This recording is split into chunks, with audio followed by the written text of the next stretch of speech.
Hello everyone and welcome back to the OBGYN podcast. Today we are going to embark on a new topic. And I'm not sure how many episodes it's going to be, because my last series about PID, I thought that was going to be one episode, and we ended up with 3. So, I think maybe 3 or 4, but I make no promises. This first episode will be an introduction, and it'll be a little bit different than the others, in that there's almost no medical research on display here. Instead, we will be discussing our topic through the lens of social science. I think that this is going to be a very important first step in our understanding, and I hope you come away with a different viewpoint on this very important topic. So what is today's topic? Well, it is one that is very near and dear to my heart: contraception. Now, my love affair with contraception began in my first week of medical school. I was given a mentor who would profoundly affect my way of thinking about contraception, and along the way, point me down the path to become an OBGYN. Her name was Dr. Gwen Gentili, and she has made it her mission in life to help women obtain access to contraception. She believed that giving women control of their fertility was a necessary first step in empowering women. Another way she once put it to me was that it was her mission to prevent abortions. Not that she was pro-life, but rather she felt that if every woman had access to easy, affordable contraception, there would be no more need for abortions. Her passion and dedication affected the lives of thousands of women, and also had a profound effect on those of us fortunate enough to train with her. With this series on contraception, I will do my best to honor that passion, and hopefully do her proud. As an aside, she has a very high bar for success, so I really have my work cut out for me. In this episode, I want to map the course of contraception throughout history, as well as discuss the broader social and economic impacts of our choices to promote or restrict access to contraception. As I noted a few episodes ago, my bias will come into play from time to time, and so I want to be clear today. I have a very clear bias towards supporting access to contraception, and today's episode should be interpreted through that lens. So, without further preamble, let's get started with episode 6, Contraception, Part 1. The idea of contraception is as old as mankind. The ability for a woman to control her fertility is a powerful tool. In fact, in the earliest days of human history, poorly timed conception could be a matter of life and death. Now, the oldest forms of contraception are pregnancy itself, breastfeeding, and nutrition. By studying modern-day hunter-gatherer tribes, we can get an idea of what life was like in ancient human prehistory. From studying these remaining groups, it is estimated that women in these tribes breastfeed for about 3 to 4 years after birth, which is a pretty effective form of birth control. If a woman lived through her pregnancies, she would have about 4 to 6 pregnancies in her lifetime, which, given the roughly 50% perinatal mortality rate, meant that most women had 2 to 3 children that would survive to reproduce themselves. This low birth rate was advantageous in these communities because food was almost always scarce. Lactation was not the only limiting factor to fertility, however. In a manner of speaking, people are made of food, and the effect of poor nutrition on fertility has been well documented. In today's world, we see this in female endurance athletes who can go months without ovulating during peak training periods. Now, this association between access to food and ovulation makes sense from an evolutionary viewpoint, because if there was not enough food to support population expansion, it is advantageous to limit the number of births. And as we became a more agricultural society, our access to food increased. This allowed women to supplement their infants' diets and breastfeed less. The decrease in lactation and increase in food availability led to increased fertility rates, and the need to prevent unwanted pregnancy likely increased as well. The first written records of contraception come from Egypt in about 1500 BCE, and then carry through Greek, Roman, Chinese, South American, Southeast Asian, and European history. What I find fascinating about these records is that every type of contraception we have today, except maybe hormonal, was invented in ancient history. I mean, sure, we have refined it, but we are essentially doing the same thing the Egyptians did 3,500 years ago. Ancient contraception can be broken down into several categories: withdrawal, rhythm, obstructive devices like diaphragms, intrauterine devices, and barrier devices like condoms. Let's start with the obstructive forms, because this was one of the Egyptians' favorite methods. These methods attempt to block the migration of sperm into the upper genital tract, thereby preventing fertilization.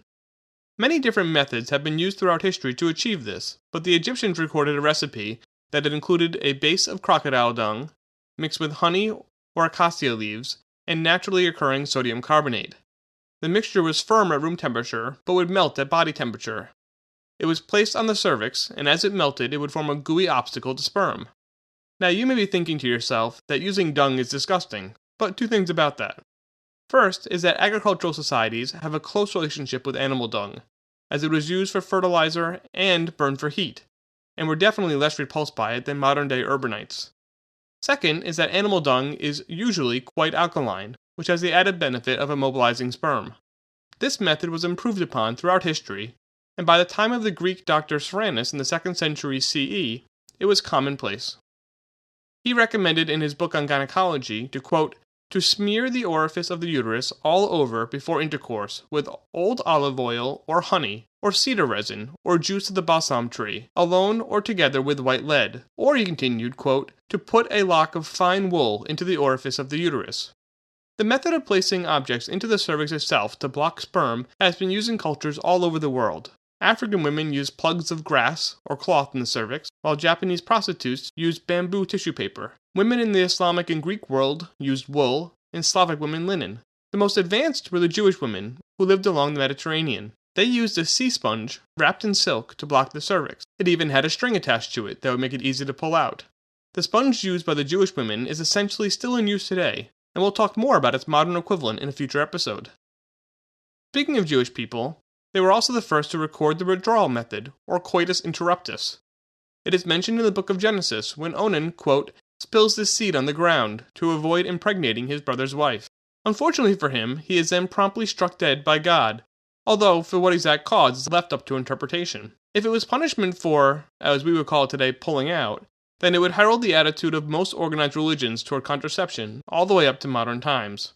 In fact, both Judaism and Catholicism considered it a, quote, vice against nature, which of course did not stop people from trying to prevent pregnancy, and according to one source, it was the most common form of contraception even up until the 1920s and 30s. Now, the withdrawal method has gotten a bad rap since the dawn of modern contraceptives because of its relatively poor effectiveness. However, it can be up to 96% effective when done correctly, and was free, safe, and did not require any special knowledge.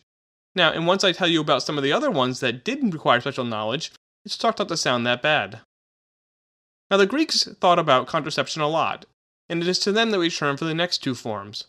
Now, I think it's important to note, as kind of a sidebar when talking about history, that when I say the Greeks discovered something, it really just means they wrote it down and that it survived till today. They easily could have been passing down lore from other cultures, but that being said, the Greeks were definitely ahead of their peers when it came to medicine. First, I want to bring in Hippocrates to our story. He wrote several volumes concerning contraception and abortion. He was against abortion in most cases, but was a firm advocate for contraception. I won't get into most of what he wrote because our next Greek expounded greatly on his work, and we'll delve into it more in a second. But he seems to be the first person to suggest that putting small objects inside the uterus may prevent conception. This is a technique that obviously has great merit given how popular IUDs are today. In this case, Hippocrates was just too far ahead of his time. The lack of proper instruments and sterility would have made this procedure very dangerous, and it is unknown how common it was actually performed. Hippocrates was not the only one to think about it, and there is a commonly told story of how Arabic caravan traders placed stones in the uteruses of their camels to prevent pregnancy on their long treks. This is an old story, and many historians doubt the veracity of it, but in any case, the idea was certainly not new when a German gynecologist quote-unquote invented the IUD in 1920. The rhythm method was also suggested by a Greek. Again, we go back to Soranus of Ephesus, in his manuscript entitled Gynecology. A 5th century Latin translation survives, and in it he echoes Hippocrates. He writes, quote, it is much more advantageous not to conceive than to destroy the embryo. One must consequently beware of having sexual intercourse at those periods which we said were suitable for contraception. Now, unfortunately for the women who listened to him, he thought that women ovulated when they were menstruating, and so these women were probably having intercourse exactly when they shouldn't. He also had some other ideas on how to prevent conception, including, quote, during the sexual act, at the critical moment of coitus, when the man is about to discharge the seed, the woman must hold her breath and draw herself away a little, so that the seed may not be hurled too deep into the cavity of the uterus. He continues, quote, and getting up immediately and squatting down, she should induce sneezing and carefully wipe the vagina all around. She might even drink something cold. Now, obviously, none of these other methods worked well, and as I said earlier, maybe the withdrawal method is starting to look a little better. Lastly, barrier methods were probably used in some form throughout history, but the first record of it is from the 1500s in Europe, when animal intestines and bladders were used. Now, these were relatively expensive, I guess, because these early condoms were washed and reused many times, which is gross.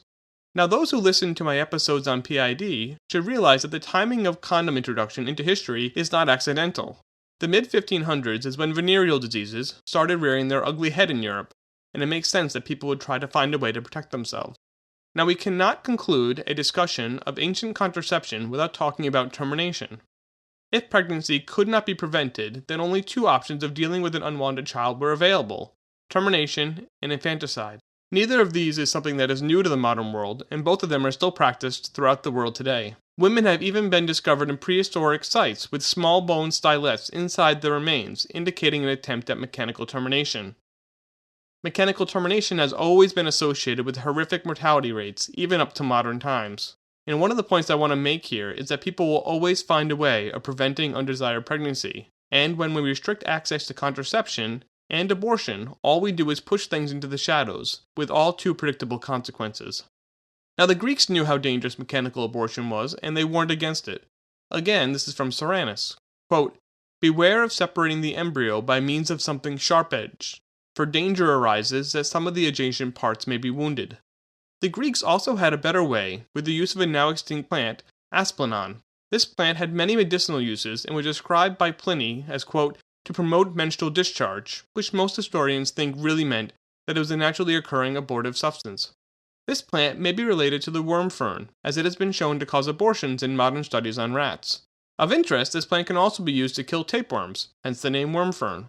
The Greeks, however, also recommended other less effective methods.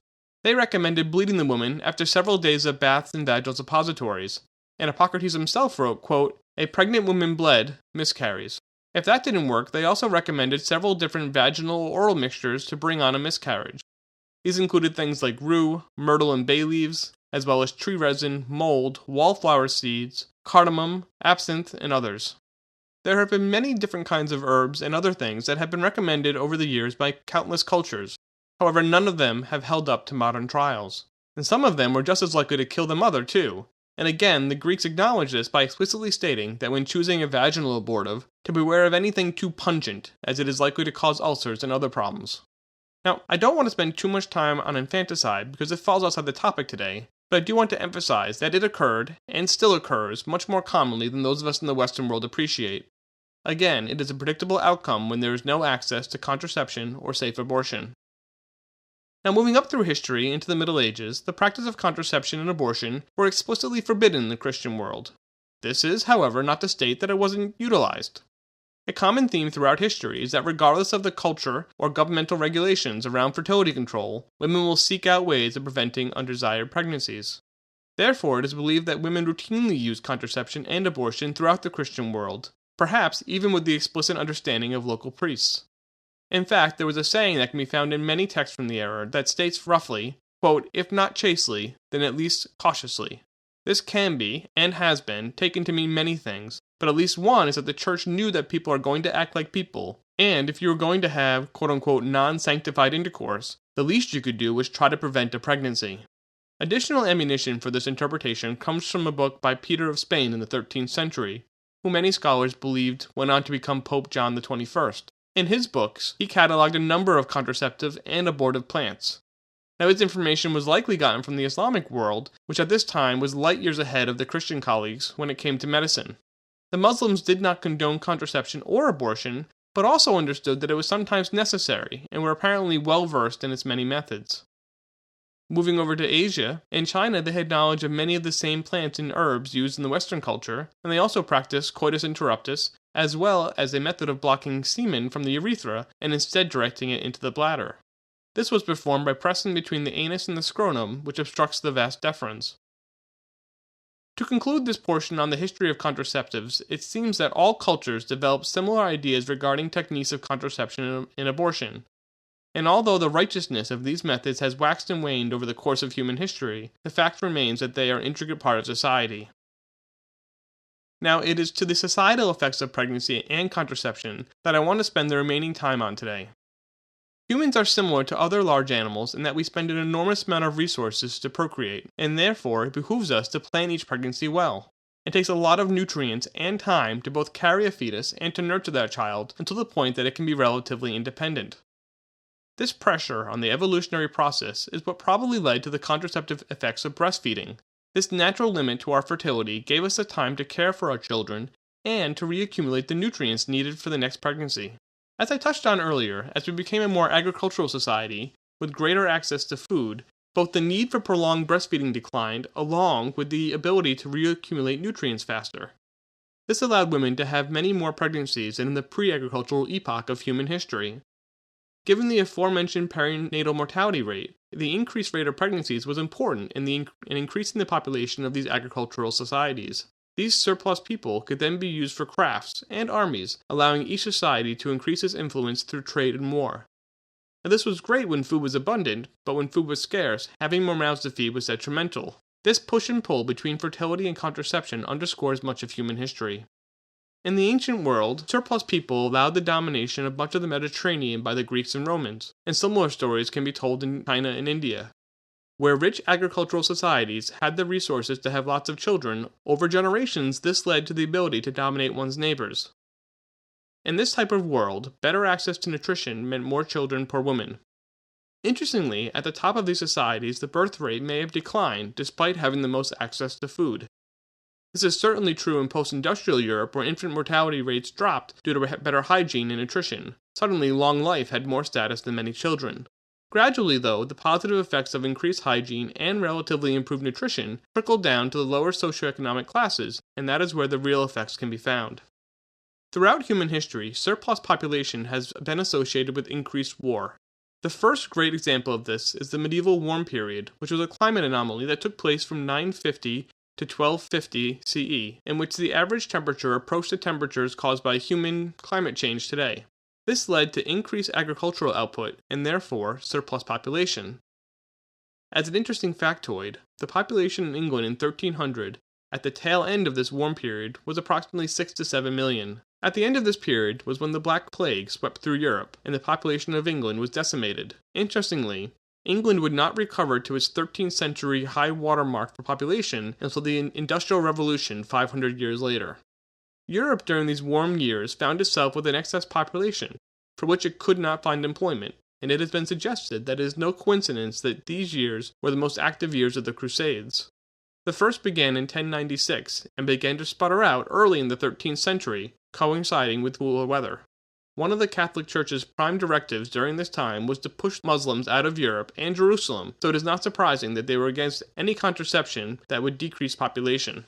The next big war period would coincide with the Industrial Revolution. During this period, the increasing sophistication of agricultural tools meant less people had to work to feed many more people. This is a trend that has continued throughout the rest of human history, and so we should not be surprised now that from the Napoleonic era up through World War II was the bloodiest and fiercest fighting in human history. In the era after World War II, and as a reaction to 2 truly world wars in just 30 years, there was a concerted effort by the most powerful nations to limit the number and scope of armed conflicts in the world. This, combined with the agricultural and hygienic advances that have continued unabated, has fed even more to the unchecked population growth that we have experienced in the last 150 years. In less developed parts of the world like Africa and the Middle East, this food and medicine has decreased the perinatal mortality rate and resulted in longer lifespans. However, economic opportunities have not kept up, and this has led to a large number of unemployed young people, mostly men, which has fueled the armed conflicts in Africa and the enlarging jihad movement in the Middle East. These societies need an outlet for their surplus population, and when fighting with their neighbors is not allowed anymore, other outlets will emerge. In many ways, controlling these issues is as much about fertility rates as it is about anything else. Now, please don't think that I am endorsing mandated contraception or abortion, but rather I believe that most couples would choose contraception if they knew that any future children they have are not going to be able to make a living. I believe this because in the industrialized West, in places like Korea and Japan, as the standard of living increased, the birth rates dropped. Now, I might be optimistically naive that the same would happen everywhere, but I don't think so. This trend even follows through to today, where globalization and robotics have eliminated large number of traditional working-class jobs in industrialized nations, with the resulting surplus population and that subsequent unrest that we've experienced in the last decade. My only hope is that this time we will find a way to resolve our issues without the need to go to war to solve our population problem. Now, so far we have spoken of the strictly high-level societal effects, but contraception affects almost everything. The ability to control fertility is essential to the ability of women to find an equal place in society. With contraception and timed fertility comes the ability to focus on education and employment. With that comes economic independence, and from that, equality. Now, the one-sided way in which humans procreate will always leave an unbalance due to the woman bearing the brunt of gestation, but giving her the option to get pregnant if and when she chooses frees up half the population to contribute their fullest to society. One of the ideas that always struck me was just how few people have had such profound effects on human history. People like Mozart, Confucius, Gandhi, Einstein, Newton, and a small list of others. Where would we be if women had always been allowed equal footing? How many more names could we add to that list, and where would we be now? These personal level ramifications of access to birth control combine and aggregate to reshape societies. Lastly, unchecked population growth does more than just cause ripples throughout our societies. It also puts a strain on our home as we try to support this ever-increasing number of humans. The damage to the environment, climate change, and the effects on the other animals on our Earth is astounding.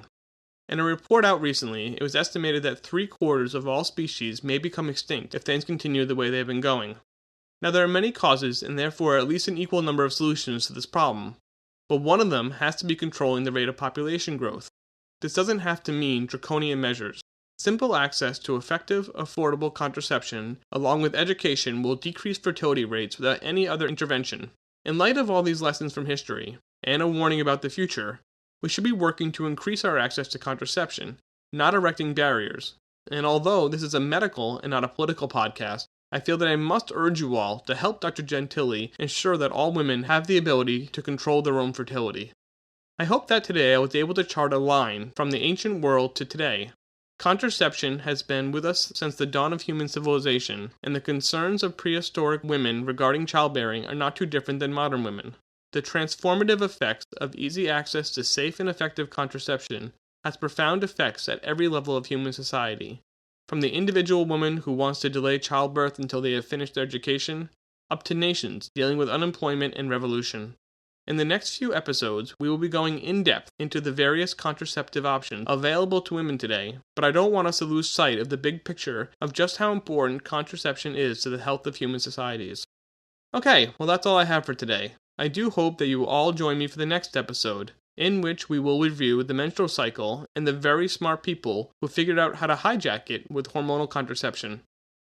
I really want to thank all of you for listening, and if you have any suggestions for future topics, please email me at feedback@obgyn.fm. You can also send any comments, corrections, or critiques to the same place. You know, podcasting can get a little lonely, just me talking into a microphone, so please feel free to write in any time. For those of you celebrating holidays in the coming weeks, whether it be Christmas, Hanukkah, Kwanzaa, or just maybe the winter solstice, I wish you happy holidays, and until next time, thanks again for listening.